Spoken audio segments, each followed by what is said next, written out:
سورۃ الاخلاص قرآن حکیم کی عظیم ترین سورت، جس کو حضور نے فرمایا ثلث قرآن، تہائی قرآن کی مساوی ہے۔ توحید باری تعالیٰ پر جامع ترین سورت، مختصر ترین اور جامع ترین۔ قل هو اللہ احد، کہہ دیجئے وہ اللہ ایک ہے نہیں، تنہا ہے۔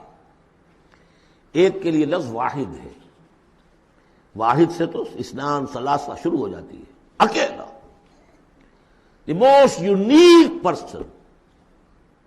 قل هو اللہ احد، تنہا ہے، اللہ الصمد، باقی تمام مخلوقات کا وہی مرجع ہے۔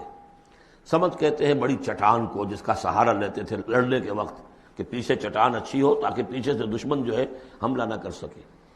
پھر یہی لفظ آ جاتا تھا سرداروں کے لیے کہ جن کی طرف رجوع کرتے تھے لوگ۔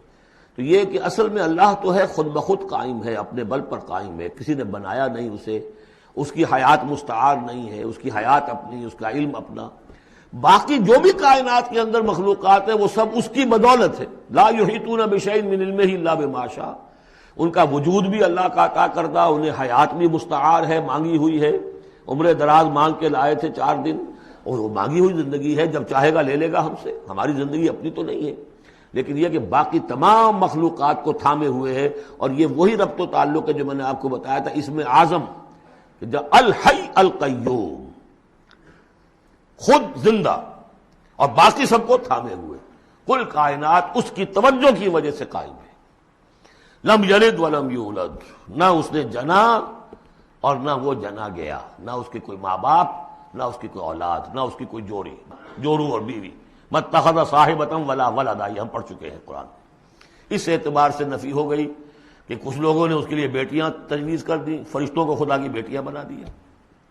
کچھ لوگوں نے جو ہے اس کے لیے بیٹے بنا دیے، حضرت مسیح کو بنا دیا، اور حضرت عزیر علیہ السلام کو بنا دیا یہودیوں نے سب نے نہیں، کچھ ان کی فرقوں نے وغیرہ وغیرہ۔ لیکن یہ کہ اس کا معاملہ یونیک ہے، نہ اس نے کسی کو جنا نہ وہ کسی سے جنا گیا۔ وَلَمْ يَكُنْ لَهُ كُفُوًا أَحَدٌ، اور نہیں ہے اس کا کوئی بھی، اب کفو جو کہتے ہیں برابری کا، کسی حیثیت سے اس کے برابر۔ کفو، ہم پلہ، ضد، ند، مثل، مثال، مثیل، کوئی نہیں، کوئی اس کا ہم پلہ نہیں ہے، کوئی اس کا ہم رتبہ نہیں ہے، کوئی اس کا کفو نہیں ہے۔ بارک اللہ لی ولکم فی القرآن العظیم ونفعنی وإیاکم بالآیات والذکر الحکیم۔